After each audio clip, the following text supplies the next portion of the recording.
All right, welcome back to the Last Week This Week podcast, episode 30, dude. Dude, Yeah. 30? 30. That's kind of insane. We're in our 30s now. I'm reminded of it way Yeah. too often. Getting close. Yeah. But yeah, I'm Ian Scott, And I'm Zack Huber. and this is the podcast where we discuss nerd culture topics from the past week and this week.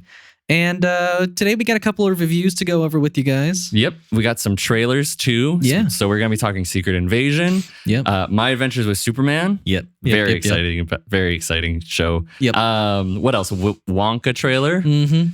Ahsoka trailer. Mhm. And arguably the biggest news, most exciting to me, Uh-huh. is the casting for Superman Legacy. Yeah, that's a very exciting one. And some Deadpool set leaks too. And the Deadpool Yeah. stuff. Yeah. Mhm. But we'll have all of those topics in the time codes that you can check out. Yep. But we're gonna start with our Secret Invasion episode 4. So what were you feeling about this one? Just generally. It's still decent. I think I like some of it less than even last week's, and some of it more than last week's.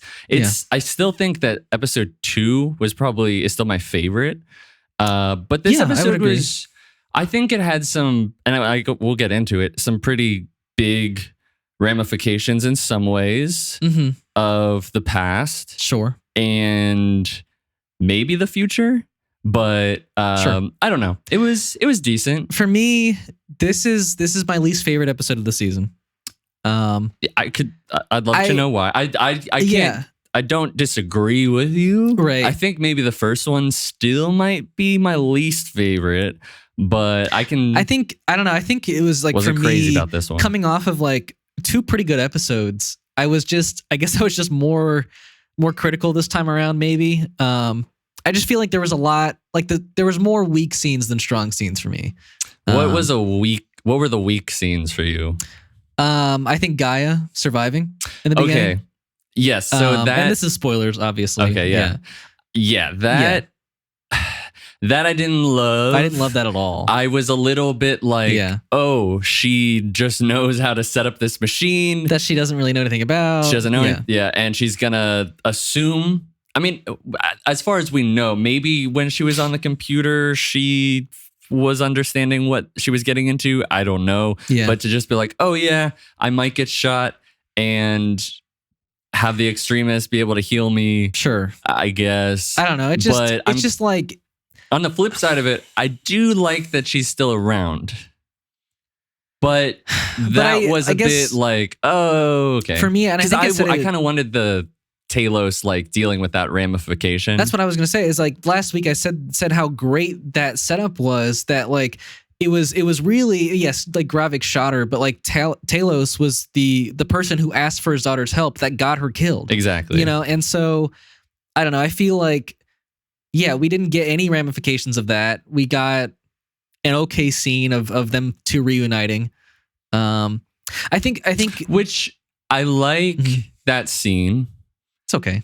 It's okay. But what I like about it is you do see how much Talos really, his plan is not, he's like, well, if we end the insurgency and then we'll have this big bargaining chip. And it's like, no, I mean, not really. Come on.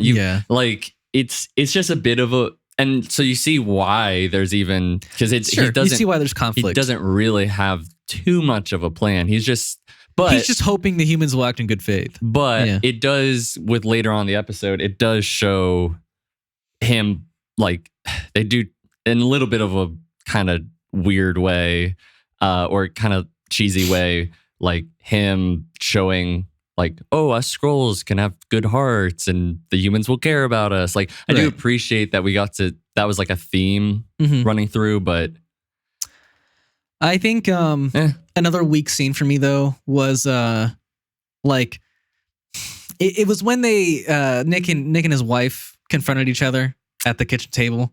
Mm-hmm. I didn't love how that scene kind of ended, because and this is like part of a larger theme of why I'm having somewhat of a problem with the show, is that they both pick up their guns and, kind of like on the count of 3 with their, what they're saying, they pick up their guns and shoot. The camera cuts away and you're like, oh man, one of them died. Which one is it? And they come back and you're just like, wait, they both purposely shot to miss. And I don't know. It's like, to me, that was just, it was very cheesy. It was very much like, yeah, let's keep tricking the audience. Let's keep throwing them off. Let's keep, making them think one thing, and then we're gonna like completely throw them off. And I don't know, like it happened with Gaia. It happened with in episode 2, it happened there where, the director even came out and was like, let's shoot this ambiguous ending. Right. But then episode 3 picks up and it's just like, well, that didn't matter at all. So I don't know. It just feels like cheap audience, like entertainment tactics. Yeah. And I don't love it. I slightly agree with you. Yeah. I agree with you with everything else. That, though, I would have liked to have seen maybe one of them get shot. Yeah, right. Obviously not Nick, but right. I do kind of appreciate they're like, he's like, I don't know if we should get divorced or renew our wedding vows. Like, I do guess I appreciate that, like, they're now he's like, well, she could have shot me. She didn't. Sure. I kind of like this True Lies sort of esque romance that's going on, like the 2 spies who are. But I guess. I can't fault you at all. Like, I totally understand that point of view. I also didn't love this episode. Like, I thought episode 2's Rhodey and Nick scene was a lot stronger than this scene. But when he like breaks into his hotel or apartment. Yes, it was. I felt like there was really almost no purpose for it. Like, yeah, Rhodey showed him that he has video proof. Yes. But like I don't know, what was Nick's plan in going there? I don't really get it. I think Nick's plan was, hey, I know that without necessarily saying it, I know that you are a Skrull. Sure. Or working. Sure. For, Mm-hmm. And I mean, he knows he's a Skrull. And I want my job back. Thinking that, and maybe we'll see that he did something in the next episode while he was there. Mm-hmm. I don't know.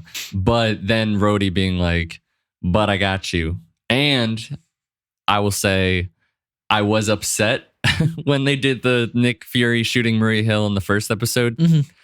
But the fact that that's coming into play again. So sure. I just at the time thought it felt really cheap. But clearly the Skrulls had a plan. But they had a plan. Yep. So I think that makes things a little bit better for me. Sure. But I don't know. I guess like, hey, no, you don't actually have anything. I don't know. Yeah. Or maybe he just wanted to find out what he had on him. Sure. I guess. I'm also coming up with excuses for the show. Yeah. But before that did happen, I did actually like that scene where Rhodey meets Nick's wife at the church or whatever they're at. That was good. He came off really creepy, and I was really happy about that. Just it didn't feel like Rhodey at all, which is great for Don Cheadle, right? Yeah. So definitely great acting and a great scene there. Yeah, I like that scene too. Now, did you see what Kevin Feige said about how long he's been a Skrull? They confirmed it already. Wow. So I can talk about it a little bit. Let's do it. Let's talk about it. Okay, so let's see. Wow. When we have amazing actors like Don that have been with us for so many years, we very much treat them as partners in the creative collaboration. It was very early days when we pitched this concept to Don, and he very much was into it and being able to play different sides of Rhodey. Kevin didn't reveal exactly how long the character's been in disguise, but he was like teasing fans that fans will come to understand exactly how long he's been a Skrull. Okay. And so, quote, we like the idea of fans going back and watching some of the other appearances of Rhodey and realizing that wasn't him. Now, I like this, but I can also see the other side of it where people are going to feel like some of those moments were maybe cheapened because he was a Skrull. But I like that we're getting a character like in the comics that has been a Skrull. Now, I wonder, has it been since the blip? Has it been even before that? I would like it to be like right after the blip, something happened, and a scroll took him over. Because like, I don't know, man, his like, I don't know, not energy, but you know, like his presence throughout like phases 1 through 3 for me is I don't know. I look at that as like, that's pure Rhodey. I don't want that, like those scenes tainted for me. You know, was he a scroll in Falcon and Winter Soldier? That probably. I do believe that's probably going to be the case. Which is a little weird that he's like actively supporting Sam in that. You know, like what's the purpose there? I don't know. I guess we'll have to go rewatch all the Rhodey scenes. Yeah, and see really what he's saying. But do you think by the end of this series, because he's going to show up in Armor Wars, that it's still going to be Skrull Rhodey, or we're going to get actual Rhodey back? There's no way this. I wonder if they'll leave it like open and they never actually tell us how long he's been a Skrull. Well, I mean, Kevin Feige just said. Well, he said he didn't reveal it. He didn't reveal, but he said fans will come to know exactly when. I mean, you read it. I get. Sometimes I don't listen to what I'm reading, but yeah. I guess. Yeah, you're right. Yeah. You're right. Maybe we'll find out. And I want that. I want to know this series. I would like to know. But I also would like if we're following Rhodey in the future, I don't want to follow a Skrull Rhodey. I want to follow normal Rhodey. Unless the Skrull somehow turns good. Unless somehow. I don't know why. I just want to know where he is. Yeah, I mean, maybe he's at the base. Maybe we just missed it. Maybe or they didn't show it. Yeah, I don't know. But that's crazy though. It's like we have an Avenger. Yeah. Well, yeah, they do. Man, I wonder. That'd be really funny though if the Skrull took him over and then the airport scene happened in Civil War and then he got paralyzed. So maybe Rhodey never got paralyzed. Or the real Rhodey's paralyzed because he's been kind of he's been up and about, right? Or is that all because of the Tony tech that he's been up and about? I think he's good now, but for a while it was Tony tech. Yeah, I don't know either. But it's cool to theorize about that kind of stuff. Yeah. That's the biggest bonus from this episode for sure. Yeah, I agree. And then, sorry, go on. I guess I don't. Talos is such a great character. It makes me so upset, man. So, look, I think a lot of people give Marvel a lot of shit about not killing characters. And not committing to having deaths or any real consequences. So I will applaud them that they're trying that again, but it's not. It was a little anticlimactic, and I don't know. It's just a weird that whole scene, the action scene.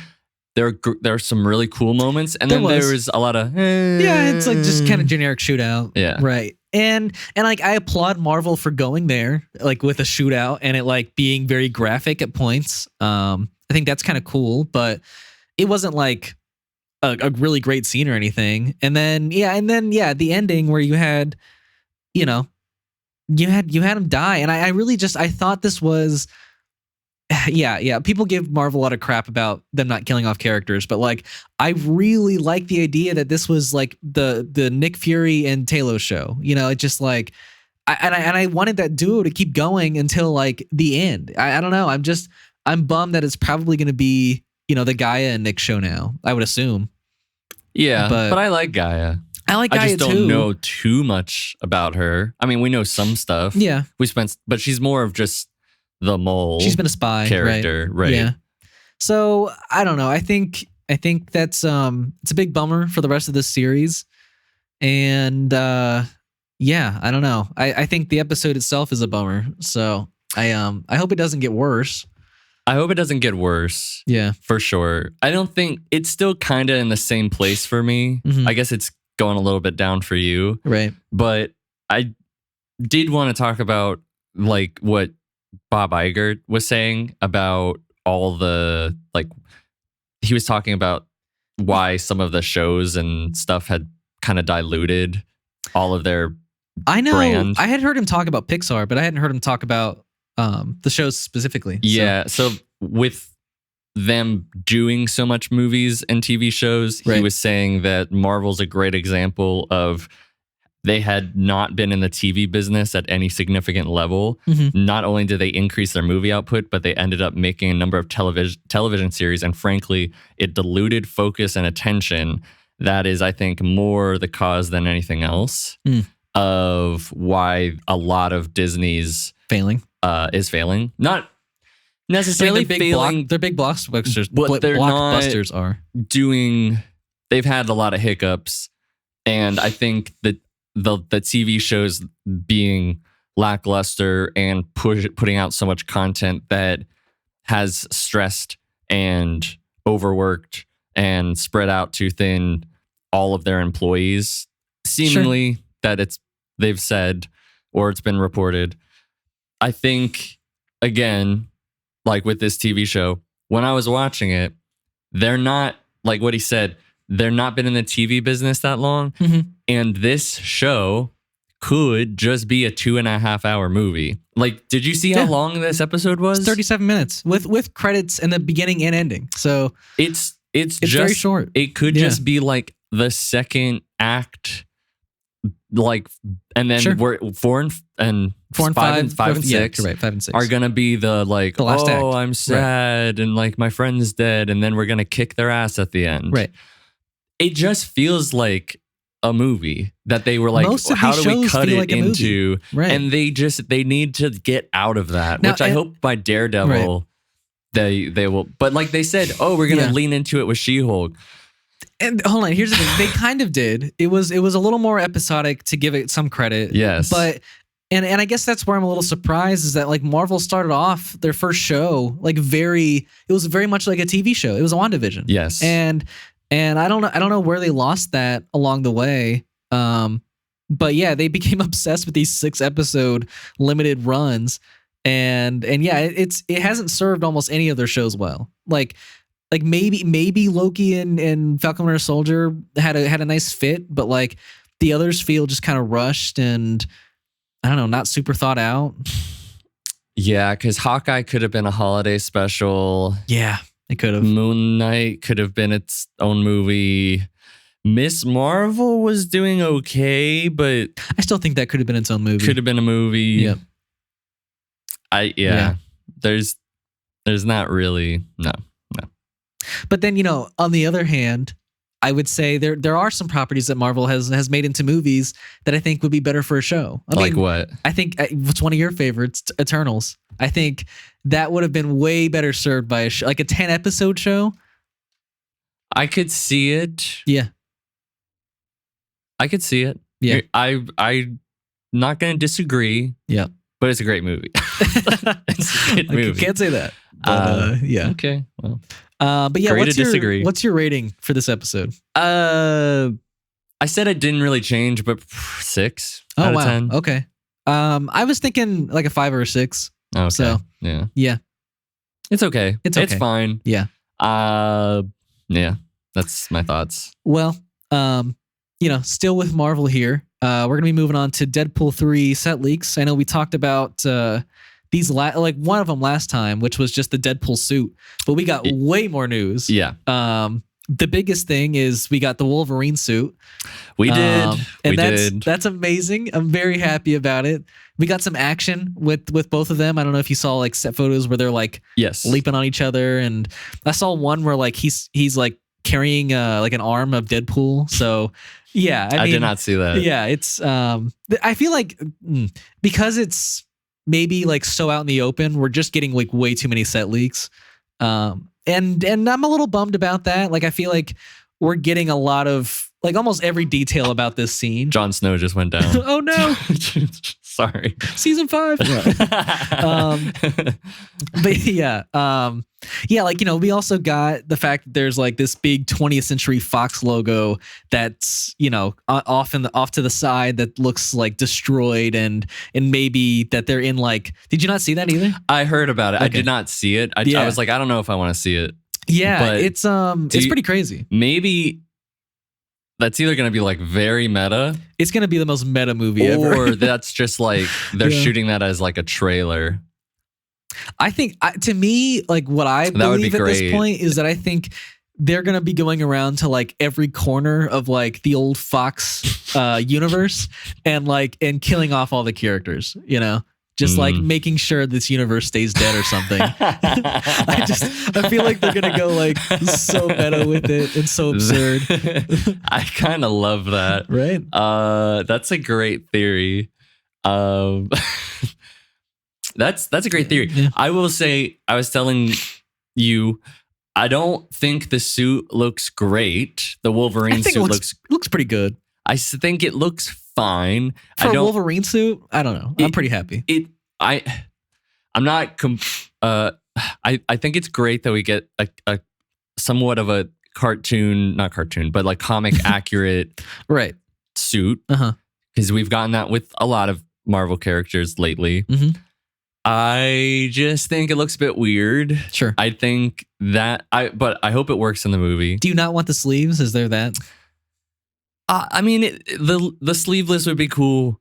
I think I was talking to somebody. They were like, even with the brown suit would be cool, and I was like, I agree. Like, I would have settled with the brown suit. Yeah, it looks fine. It looks better with the claws. Yeah. Maybe that's possible because when I saw him with the claws, I was that's better. But it's fine. It's okay. I'm not crazy about it, but it's cool. It's great to see him in it. It's personally cool. Yeah, sure. It's kind of looks a bit like that old X2 like black suit. If you if you maybe like modified it a bit. So interesting. If that's the case, I don't know. Maybe. I mean, I don't know. I guess I'd have to see those two side by side to compare them. But I don't know. I think the suit is great in all of its cheesiness, and I'm so for it. I just hope I'm sure it'll work in the movie. Yeah. It's just on the set photos, I was like, he does look a little ridiculous.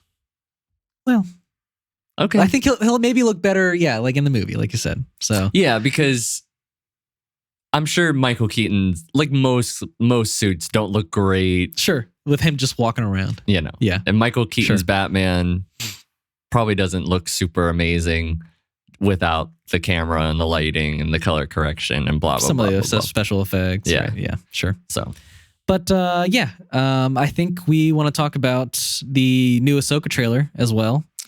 Do you want to actually? Yeah, we can take a short break real quick, and we will be right back. All right, we are back, and we're going to talk about the new Ahsoka trailer. So I want to say Star Wars is very good at making great trailers. Yeah, absolutely. I think because this was like, out of all the trailers I saw this past week, that was my favorite. Okay. Yeah. What I'll say is, Mandalorian trailers always have kind of looked great. Yeah. Book of Boba Fett even looked great. Obi-Wan especially looked great. Andor, I was losing my mind about. Yeah. You know, if you don't like Andor, I don't know what's wrong with you, but I'm kidding.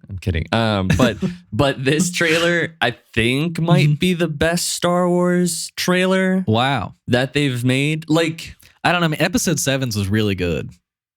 No. I'm talking about TV. Oh, okay. All right. That's what I meant. Okay. Sure. TV, Star Wars TV. It's hard to beat trailer. episode 7 trailer. I'm not gonna lie. Yeah. No, it is hard to beat that. It's been a minute since I've seen it, but no, I mean, it looks fantastic. I'm just hesitant about getting excited at all because all of those other trailers have looked great. Mandalorian season 1, 2, and Andor are good, are great Star Wars. Book of Boba Fett, Obi-Wan, not so good. And Mandalorian season 3. Yeah. So yeah. I mean, here's the thing. I guess I'm just excited to see a Jedi again, even though I think when we last left her in Rebels, she isn't a Jedi. Sabine? No. I mean, Ahsoka. Oh, Ahsoka. Yeah. Because they have like referred to Ahsoka like at this present time as a Jedi, like multiple times, I think, at this point. So I guess I'm curious to see how that transpires, and yeah, but like, throughout this whole new like TV show universe, we haven't focused on a Jedi yet. We got like Luke for a couple of scenes, not scenes, a couple of episodes, but it wasn't his story, and now we're getting to see a Jedi, that's been around for 20 years at least. Yeah, and longer than that. And she's training a Padawan, like, and that's a friend that she knows from the show. Obviously, I don't know basically anything about Rebels, but yeah, I think that's super cool. And then we're getting like the flip side of that, where we get a Sith-like character and his apprentice, and I think I don't know. I'm really here for it. Ray Stevenson's character, great. We are not Jedi. Yeah. Oh, that's so cool. And then I think all the action looks amazing. Looks fantastic. All the chase vehicle scenes look extremely well photographed and well done. The music was on point. Yeah, the music was great. Yeah. We get to see a bit of Ezra, which is cool because Ezra's going to be in it. Yeah. You get what's really quite cool is there's a mural of all the characters. Yeah. They all look like they're like the Rebels characters, right? Rebels, which is actually amazing. Yeah, it's pretty cool. I haven't finished Rebels. You're like 2 seasons in, right? Yeah. But I think it's a surprise for most people that Sabine is now being trained. Like it makes sense that she would work with Ahsoka or train with Ahsoka. So it's that big of a surprise that she's like going to be a Padawan. Yeah. Okay. So it's kind of like, Sabine's a Jedi now. That's cool. Now, did I also see that she's kind of like a Mandalorian type too? She is a Mandalorian. She's a Mandalorian. Yeah. Okay. So she's doing the Grogu before Grogu. Technically, I guess for me, she's doing what I wanted Grogu to do. I'll say that. Sure. Yep. But yeah, live both paths. You'll get a Mandalorian wielding a lightsaber. That's pretty cool. That is really cool. Yeah, I like her suit. I think it's a cool suit. She's sick character. Nice, awesome nice. character. Now, did she have long hair throughout the entire show? No, it was more short-ish, pixie-ish. Okay. It started to grow out throughout the seasons. So this is more of a return to the normal, like season 1. Like her hair got significantly longer as the show goes on, as far as I'm aware. Okay. And always changing different colors. Neat. Got to see Thrawn. Yeah. And Lars I think he looks pretty good. He looks great. Which he voiced him. Which he voiced them in Rebels, which is awesome. That's great. Really cool. Yeah. Now, I did hear him say that he wanted to go like a different kind of portrayal in this show. I'm sure he has to a little bit, Yeah, I guess maybe he voice acts differently than he acts. I don't know. It's just like it's a more serious tone I'm imagining with this show. You can't go as campy. Not that Rebels was campy, but it was more elevated. It was more it was more for kids. Yeah. So I mean, but regardless, I think he looks good. And I guess both Ray Stevenson's character and the Rebels are looking for him. I think that's what I was getting from the trailer. Sure. I don't know. So maybe it's like a race to get to Thrawn. Could be. Because he was, I think Ray Stevenson's character was like, once we get to him, we get the power. Yes. Right. Yeah, and then that like big sphere opened up. I don't know what the hell that is, but that's really cool for Star Wars. Yeah. What else? I loved seeing Mary Elizabeth Winstead as Hera. Yeah. She looks great. I don't know. I'm excited. I'm just hesitant, Sure, because it's Disney, Yeah. And I think Dave Filoni is great with Clone Wars, great with Rebels. I think he's a huge Star Wars fan. And I think he got a lot better with his directing throughout The Mandalorian. Sure. But I'm still hesitant about him directing the movie. A whole, like the movie and a majority. Is he doing all of the episodes? I don't know. He might. He might be. Or, I mean, he definitely has overseeing the entire thing. Sure. Because he made Ahsoka. He fucking loves Ahsoka. So. Yeah, I mean, and I think, what's her name? Who plays Ahsoka? Rosario Dawson? Yeah. Yeah. She, I was just thinking, like, the whole show is called Ahsoka, and we have not talked about her, like, one bit. Well, I mean, I talked about her being a Jedi. I did that. Yes, yeah, but, like, to be honest, as much as it was called Ahsoka, it didn't feel like there was a lot of Ahsoka in the trailer. I guess. Sure. Like, I don't really remember her saying very much. She narrates the whole trailer, doesn't she? I thought it starts off with Ray Stevenson talking, like, the majority of the time. I guess you're kind of right. But yeah. But I was gonna say, what was I gonna say about Rosario Dawson? She said something. Oh yeah. That basically, like she overheard Dave Filoni say that like this is basically the 5th season of Rebels. So yeah, I think based on that, and if he's really good with Rebels, then this should be a knockout of the park, right? I hope so too. But I hope. We did just see Mandalorian season 3, and that was pretty rough. So it's just because Mandalorian season 3, I felt like just got into the cartoonish, too cartoon, too campy, too.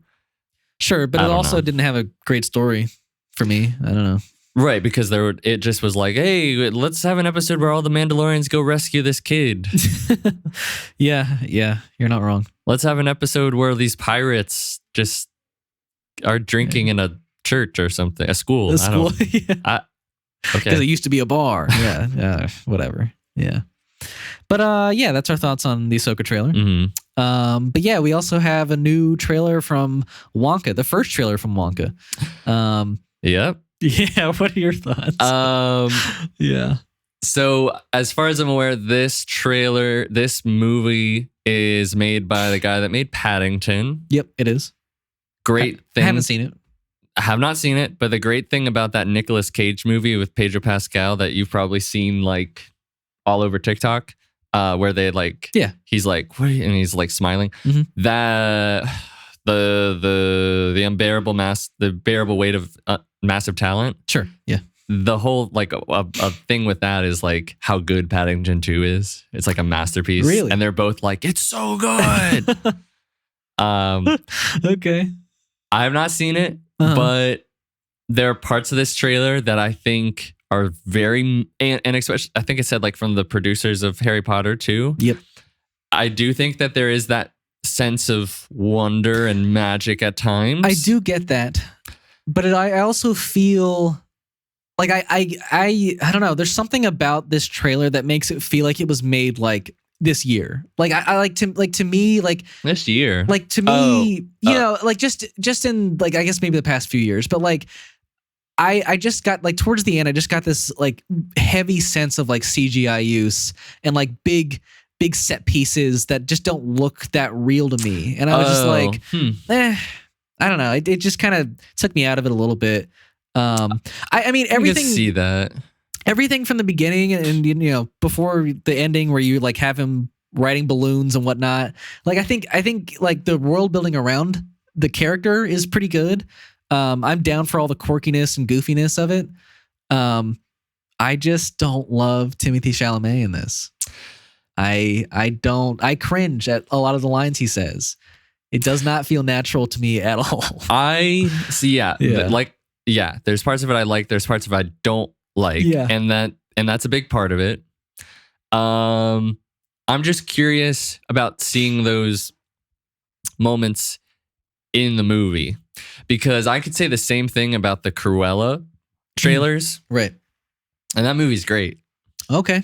Interesting. So I'm just curious. I don't know what the tone's going to be, because there is these like, well, I'm an inventor, you know, like it almost is cook up chocolate, or you know, it's like I don't know, yeah, like it almost has like that like whatever that video is where the girl's like, and she's got like it's so cringe. Yeah, That's when it gives me a little bit, but I want to give him the benefit of the doubt, because I think Timothée Chalamet is a great actor. I think he is a good actor, and I think he's probably playing what they want. So we just have to see. But And here's the I thing. don't. I agree. The director, he also praised Timothée Chalamet's like performance and like his ability to be this quirky, like, you know, energetic dude. So I don't know. I think. I mean, I already prefer him to probably Johnny Depp. Do you really? Probably Johnny. I mean, Johnny Depp's. I liked it when I was a kid. It's just. Well, I mean, yeah, I don't like the movie, but I don't really like hate his performance or anything.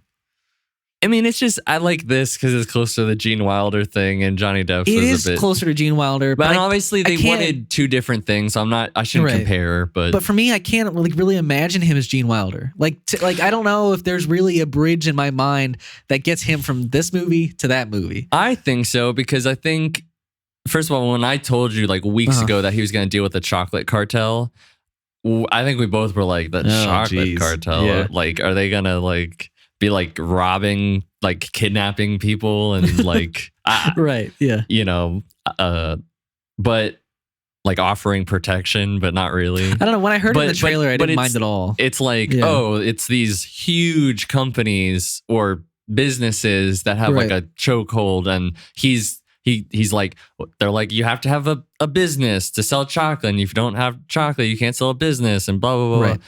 I don't know.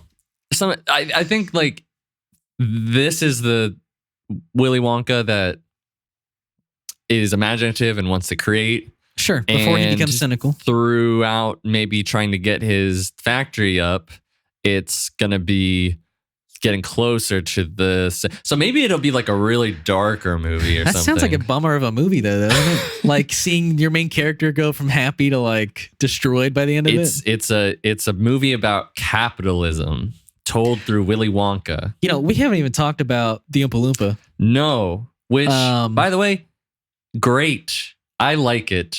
I like it a lot. I can't. How do you not like Hugh Grant? I need to know why he's so small. That is also on my mind because he's very tiny. He's like 3 times smaller than a normal Oompa Loompa.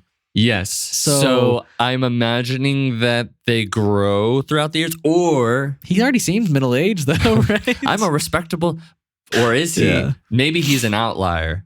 We don't know. Maybe he's like... I like that idea. Because he also talks way more than a normal Oompa Loompa. Or there'll be a character arc where Willy Wonka makes a chocolate or a candy to have him grow in size. So he's like a normal Oompa Loompa. Yeah. I don't know.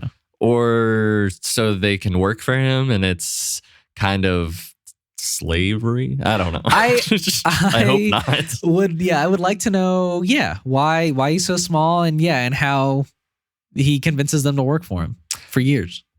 It sounds like he's like, don't you remember? And he's like, okay, well, I'll sing the song. Yeah. So maybe they already have like a relationship. Who knows? It was a funny scene, right? It wasn't bad. I guess I was distracted by his size. I don't know. Yeah. I think the CGI looks good. Yeah, it looks fine. Yeah. Yeah, sure. I think it looks. I think the movie. I'm intrigued. Right. It's not going up or down for me. Just like, okay, we'll see. I guess I was already like, this movie probably doesn't need to exist.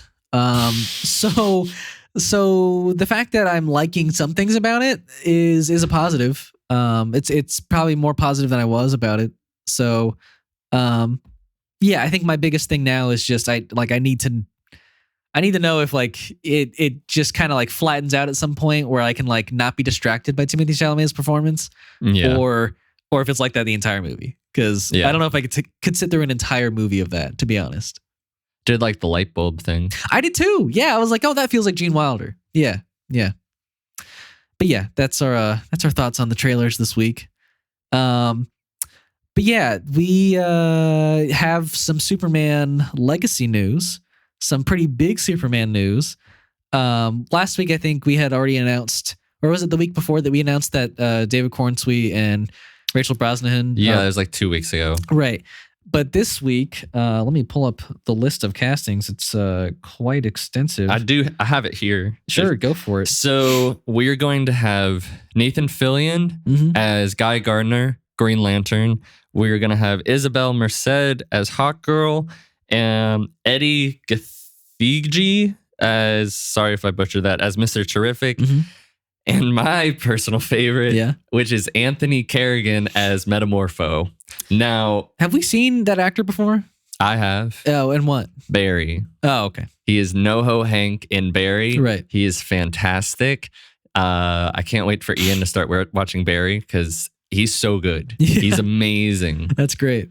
Do you like the character too, or Metamorpho? Uh-huh. Okay, so I don't know the character. I will preface, the only two that I have any amount of knowledge about is Hawkgirl and Guy Gardner's Green Lantern. Mm-hmm. So we can talk about them if you want. Like, sure. We can start with Nathan Fillion. I think that's a great choice as Guy Gardner. Yeah. Guy Gardner is traditionally a bit of a dick as a Green Lantern. He's gonna have a bowl cut, just like the comics, apparently, says James Gunn. Now, I saw some backlash, and I think it's slightly valid. And I think, like, basically this big Green Lantern fan, Guy Gardner fan, was like, we just watched this extensive process of him detailing how he picked Superman for like 6 months, and then like we get the most random choice of an actor for Guy Gardner, and I was like, oh, come on. Okay, for me, it's like, did you not see Nathan Fillion in Guardians of the Galaxy 3? He can play a dick character so well. He was great in that role. Sure. And I have no doubt that Nathan Fillion's going to kill it as Guy Gardner. Yes, he's not stereotypically what Guy Gardner looks like. He's like 20 years older than like what Guy Gardner usually is.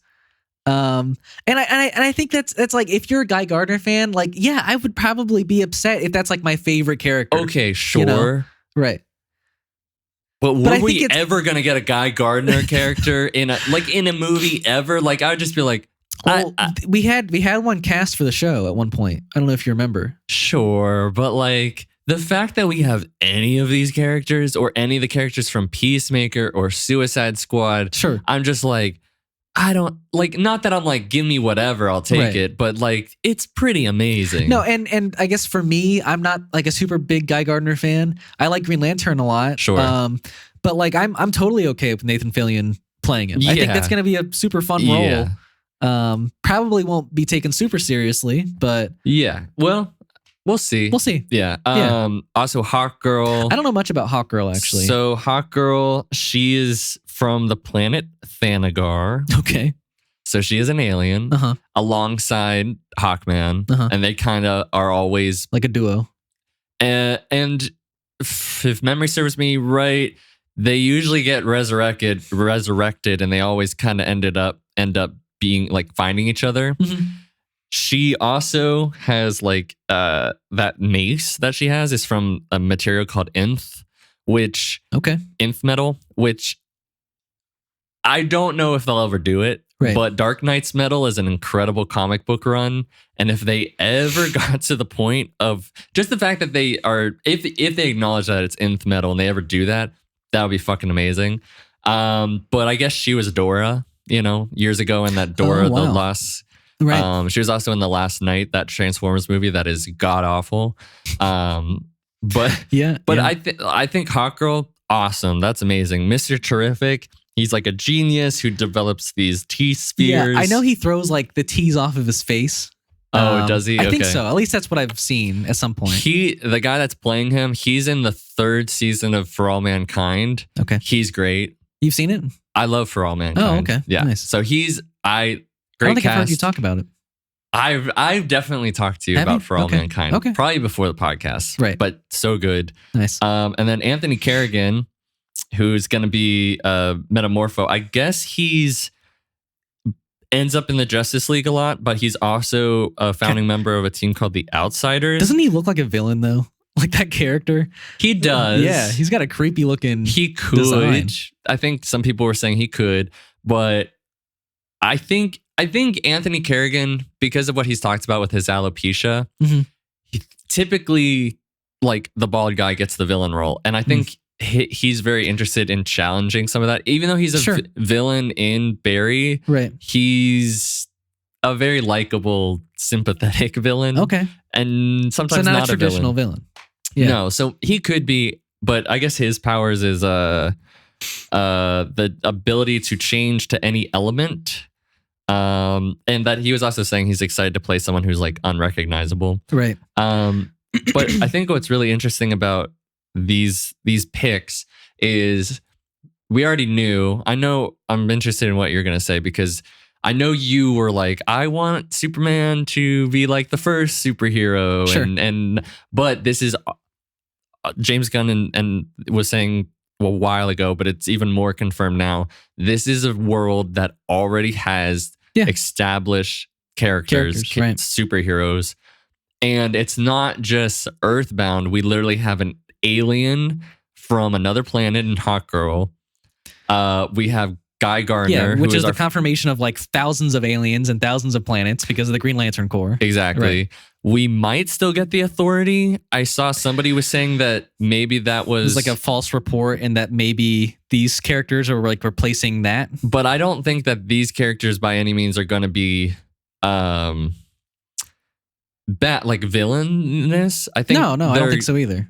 More maybe going to be like they want to deal with stuff their way because I could see Guy Gardner being a bit like we need to like be rough with these like villains or do something that's like, and then Superman shows up and he's like, no, we need to do it in a better, more Boy Scouty sort of way. Right. I guess what's interesting for me is like I don't know if you saw that quote from James Gunn, but he was basically like how could I show Clark with his friends at like Jimmy and Lois at the Daily Planet without showing the other half of his life, with those superheroes as well. Okay. And I was like, okay, so does that mean like to me, I guess I read it as like, oh, those superheroes are like already his friends, maybe. Like maybe he's Superman like already for a couple of years and he's already developed maybe a team.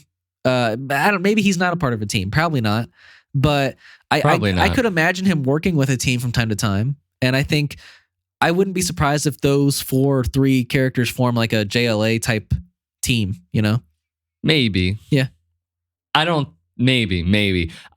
Do you think, I don't think this at all. I know apparently there's been other people who are saying there's too many characters in a Superman movie. I don't think so. I think that these characters are going to be, just because they have superpowers and they're right. It's not like they have to be co-stars. I don't think they can be in the movie for like 5-10 minutes, and that would be fine. Yeah. Yeah. I don't think it's gonna overshadow Superman. Right. I just think the fact that we have such an established universe from really the exciting. jump, is really it's really exciting. The fact that we're getting these particular characters, right, is kind of crazy. Just like, oh yeah, hey Superman. Yeah, just from like all corners of the universe. Right. Here's I don't know. That's super interesting too, that like that's the first Green Lantern we're seeing is Guy Gardner. I don't even think we really like touched on that. But I think it'll be like a good introduction, like, hey, not to overshadow things by having like a Hal Jordan or a Jon Stewart show up. We have like a Guy Gardner that's not. It's not a main Green Lantern usually. And it's like, oh, there is Green Lanterns, and oh, this one's kind of a dick. I can't wait to see the good one. Yeah. Right, yeah. Okay. Yeah. I like that vibe. Yeah. And I would not be surprised by the time we finish this podcast or by the end of the week, we'll get Lex announced.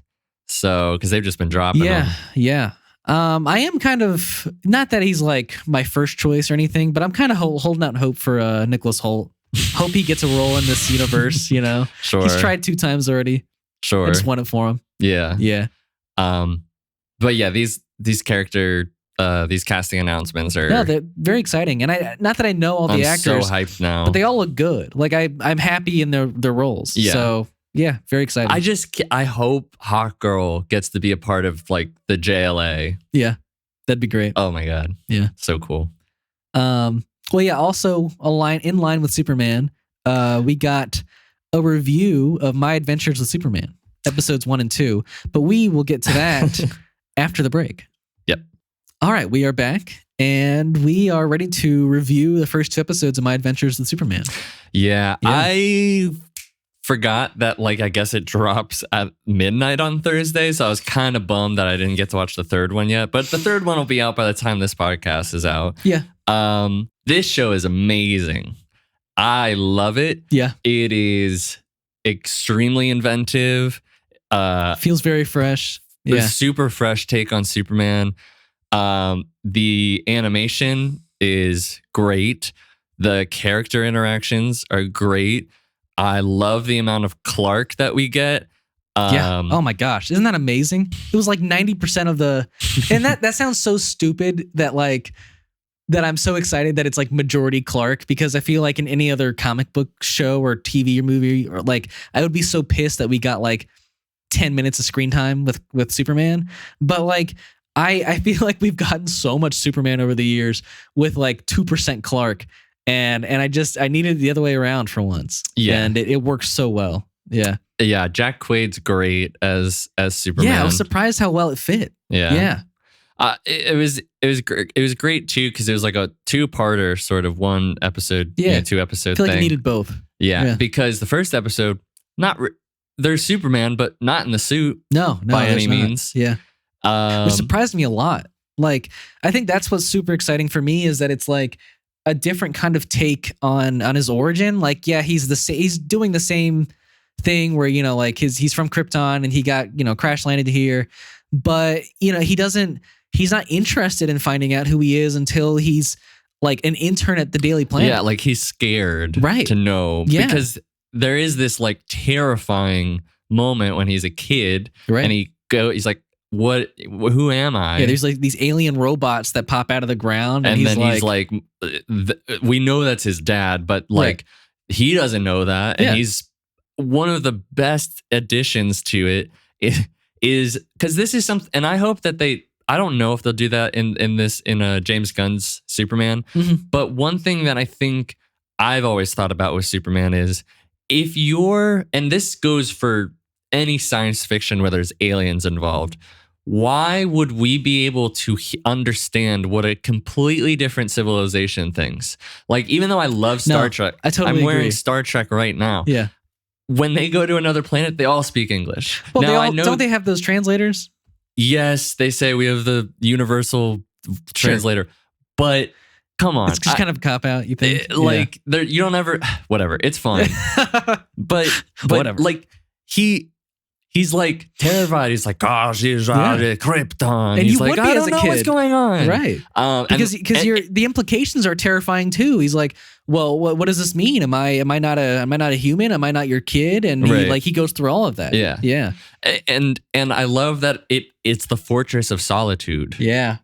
But it's like of kind of organic-ish machine pod, and it grows. Right. Yeah. And he's somehow linked to it. Like when he uses his powers, right? Yeah, like he like got like that extra dose, which I was like, that's what is that? That's amazing. Like, it's adding like a whole nother mythology, another layer to his powers, right? Yeah. And I love he gets the suit, because he goes back, he gets the suit. Yeah. It's kind of like physically or digitally, I don't even know, like put on him. Yeah, it's like a synthetic suit or something. Yeah, and then it's very cool. And I hope maybe they'll do it with James Gunn's Superman. I love that there's like the regalness, I guess, or of the Kryptonian stuff with that suit. Yeah, and then his mom's like, "That needs a little." I loved it. Shorts. I thought it was perfect. I'm not even a trunks Superman guy. Sure. But like, damn, that suit needed trunks. And like, yeah. And the origin for it was perfect. Like, the fact that his mom was just like, it needs a little something. I don't know. It was great. Yeah. And it's like, you sure nobody will recognize me? I mean, his hair does look quite different. Yeah, it does. Yeah. But besides that, his interaction with Lois is... I mean, the chemistry of all three of them. Good. Like with Jimmy, I thought Jimmy was great. Yeah, Jimmy's like a fucking UFO X-Files nut. Yeah, but I love the fact that like he keeps nudging them together. And I love that also Superman cannot control his strength. Yeah. Like breaks his alarm clock, like breaks the sink. Yeah. He's not perfect. He's just an intern at the Daily Planet. Of like original Superman with Christopher Reeve. Like there's a little bit of that in that movie, I'm pretty sure. But yeah, I loved that. Yeah, like instant romance that I didn't think was forced at all. Like it felt so natural with him and Lois. Yeah. And all the building they do, like there's a little conflict because she lied to him. Yeah. And he's, he's a true, goody two shoes and is like, I can't be with you, be helping you. Maybe I would have helped. Yeah. Maybe I wouldn't have. I probably wouldn't have. Yeah, yeah. And I don't know. I thought that was all so great that he had this like internal monologue and he was doubting himself. And mind you, these episodes 20 minutes long. Yeah, like 23 minutes. Yeah. And I'm getting way more satisfaction out of these than like some other like hour-long episodes of things. For sure. And I get like they went off against, they fought I forget her actual name, but her name's Livewire, which was that the villain. Woman? Okay. But I wasn't crazy about the villains, but sure. They're fine. I don't know if you want to know. I know who the guy is. You do? Yeah. Okay. Do you want me to? I mean, obviously we both know. Should we? So spoilers if you don't want to know here, but it is the guy that fought Livewire in the second episode. Right. That is Slade Wilson. I guess before he loses the eye. I think it's a cool, like we're getting to see a very young Deathstroke. Yeah. I'm down for it. I didn't expect that to be him. No, I didn't know that until I looked up. Yeah. I actually saw a little like spoiler beforehand. Okay. Before I watched it, but yeah, I don't know. I guess I don't have a huge problem with it. I'm sure he'll grow into an even better villain. Yeah. So. Because I was almost like, is that going to be Lex? Well, he still had hair or something. I don't know. Yeah, and then we get to see Amanda Waller, which is awesome. We did. I am I heard that Vicky Vale's going to be in this show. Is she? Okay. So I am not going to be surprised if we maybe get a Batman appearance at some point. Do you want that? Do you want other superheroes in the show? Eventually would be cool. I don't need it. Yeah. I don't need it. But I mean, if we're getting Amanda Waller and we're getting Deathstroke. Sure. And we're getting Vicky Vale. Yeah. There's definitely going to be a Batman. Probably. Yeah. But I also wanted to mention the series was ordered for 2 seasons. Really? That's great. Back when it was first ordered. But there was no confirmation once the Discovery merger went through. But it is getting 2 seasons. Nice. It already got renewed. Yeah. But here's the thing. Mm-hmm. Lex Luthor is not expected to appear in the show's debut season. Okay. So no Lex this season. In an interview, the executive producer said that the executive producer said that the studio told them to hold off on Lex Luthor, so that thus allowing them to add certain villains that reflect some of our real world modern villains instead. And then, so I guess he'll show up in season 2. Okay. Maybe. That's cool with Probably. Me. Yeah. Let it breathe. Yeah.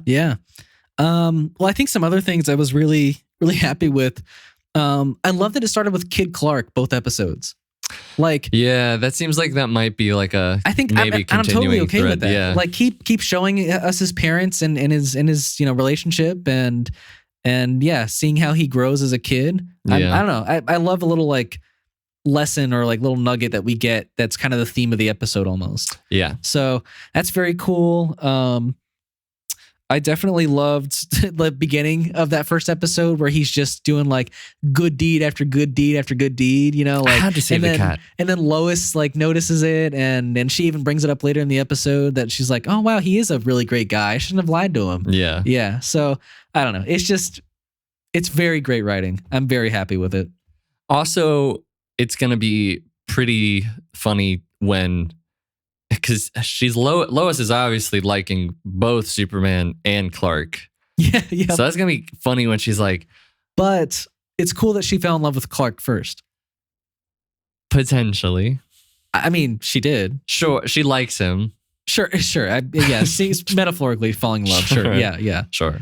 But yeah, I don't know. I'm very excited for the rest of the season. Do we know how many more episodes we get? I didn't look it up. Okay.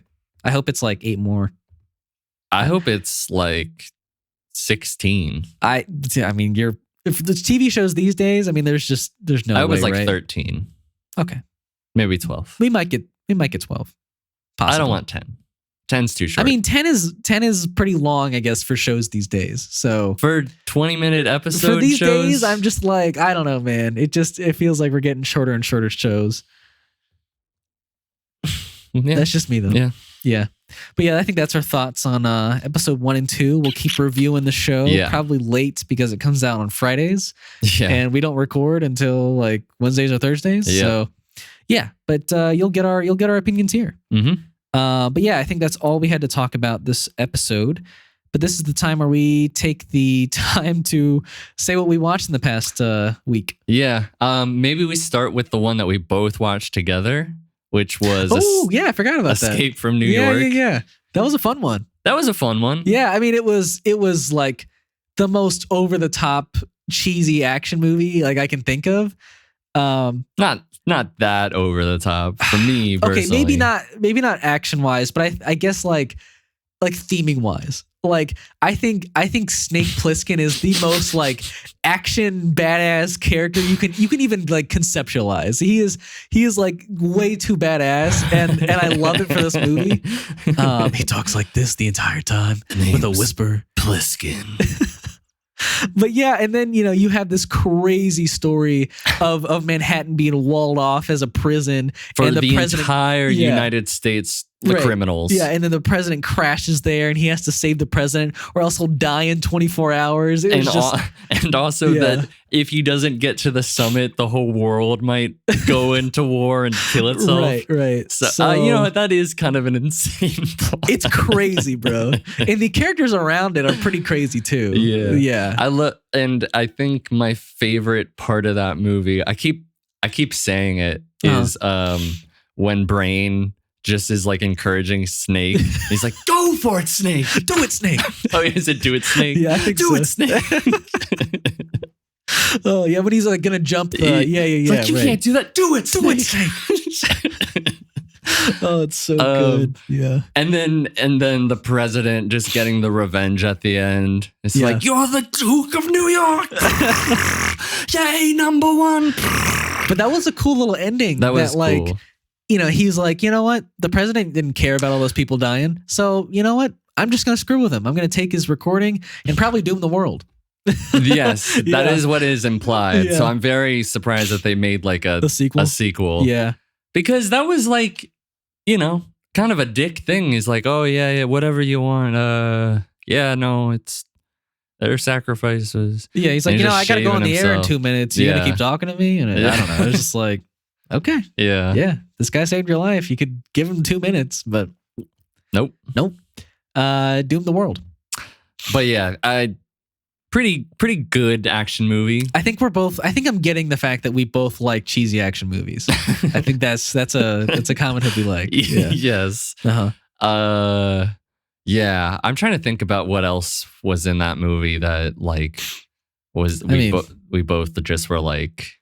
There was a few lines that were like, oh my God. Oh yeah, for sure. But yeah, but if you like cheesy action movies, that was the gist. It was great. Yeah. I also forgot to mention last week that I saw the DC animated movie, The Doom That Came to Gotham, which is based off of a comic series from the 2000s. Gist of it is it's an Elseworld story where there's like H.P. Lovecraft kind of cosmic horror going on, and it kind of ties into like Gotham, Batman villains. It's one of the better DC animated movies. Okay. Because most of them, not a good amount of them, are not great. Yeah. I mean, there's good ones here and there. There is. For sure. This one's pretty good. Nice. Yeah, it was pretty good. And then I started watching this show called Silo, which is on Apple, and it's like a science fiction kind of dystopian sort of thing where these humans are all in this silo. Nobody knows who built it. It's been hundreds of years since there was a rebellion where they burned all the information. Whoa. And so you're not allowed to have any relics. Okay. If you ask to go outside, you clean this display that you see the outside world. Like the outside world's all like barren and destroyed. And basically when you go out there, you pretty much are going to die. Wow. Like pretty quickly. Yeah. And there's just Pretty like cool concept. yeah, and there's a mystery to it. Rashida Jones is in it. Oh, nice. Rebecca Ferguson's in it from Dune. Oh, okay. Paul's mom. Yeah, it's pretty good so far. And honestly, the big like thing that you would think is like the mystery gets, you find out about it in the second episode. Okay. Like I thought the whole show was building to that point, right? But, so now I'm like infinitely intrigued as to where what the rest of this be. 10 episode show is going. Neat. So very cool. Cool. Is that all you That's watched? it. Yeah. Okay. Well, I only watched one other thing this week, and that was a bunch more Succession season 1. I have watched up to episode 8 of season 1. Yeah. Did you get to Thanksgiving? Yeah. I got to Thanksgiving. But so spoilers for anyone who hasn't seen season 1. I can't be, I'm probably one of the few, to be honest. But yeah, I mean, my favorite part of this whole season was getting up to that vote of no confidence. Holy crap. So many shocking things happened, and that's one of the best episodes. It's so good. It's probably my favorite of the season. It's so good. It's so stressful. It's so stressful. I cannot believe that Kendall had to make that phone call in, and his dad just listened to it, and that's so uncomfortable. And then his dad's sitting there and like, refusing to leave, and everyone's still having to vote because they have Roman's to. Like, I cannot believe that Kendall hasn't like blown up at Roman yet.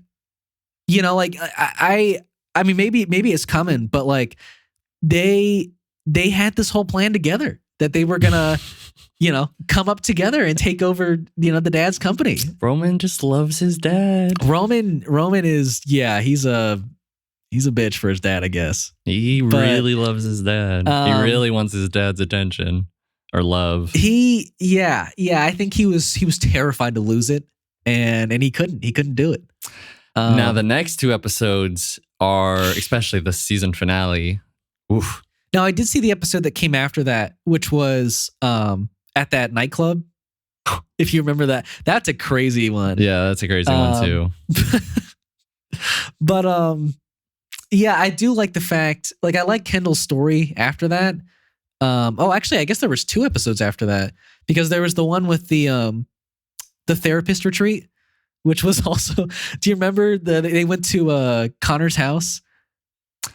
And they had like all the family came except Kendall, and they had a corporate therapist, and there's going to be some like photo op, and yeah, right. Is that the one where there was the swimming pool, the therapist with the swimming pool? Yeah. Broke his teeth in the pool. That's stupid. So stupid. Yeah, but it's kind of great. But also I watched the episode where Connor was in charge of the banquet, and the bread's too cold. Oh man, yeah. And then he's just going to all the tables. Apologies about the bread. No, it was the butter. It was the butter. The butter. Apologies, the butter's too cold. So stupid. Yeah. He's great. He's a great character, honestly. Yeah. That episode with the nightclub and the episode beforehand, he really like has this journey of like, oh, I'm gonna find my, like what I want to do, and then he gets like a horrible answer, like just straight to his face, that like he can't do anything else because the whole rest of the world looks at the Roy name as Hitler. He by the end of the episode, he forms that kind of pact with his friend who betrayed him and Sandy, and they're gonna try and do a hostile takeover of Rayco. Yeah, or Waco. Great show. But yeah, I think that's all the time we had today, and like literally. But we want to appreciate you. Thank you guys. Thank you for watching. Yeah, and listening to the audio listeners on Podbean, Spotify, and podcast. That's where you can listen to it. Thank you to Joe from Modern Studios in Manassas, Virginia. You can check out the link in the description if you want to book time here. Yep. Photo shoot podcast, whatever.